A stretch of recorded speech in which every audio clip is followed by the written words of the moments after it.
दो बिल्लियाँ थे, एक रोटी मिली तो फिर दोनों झगड़े कर रहे थे। एक बंदर मिला तो ले रुको, फिर वो माप लाया। फिर माप में उन्हें एक वजन ज़्यादा हुआ तो आधी उन्हें खाया।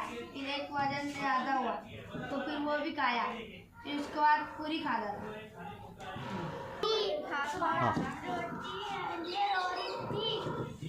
लड़ रही हो, मैं तराजू लाता हूँ, उससे नाप के आधी तुम ले लो, आधी मैं ले तुम ले लेना, आधी तुम ले लेना बोल के उसने रखा दोनों तराजू में।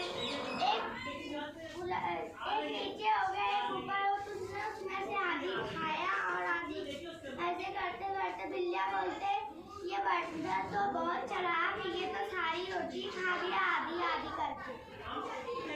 ये लालच नहीं करना चाहिए, किसी पे लालच नहीं करना चाहिए और किसी पे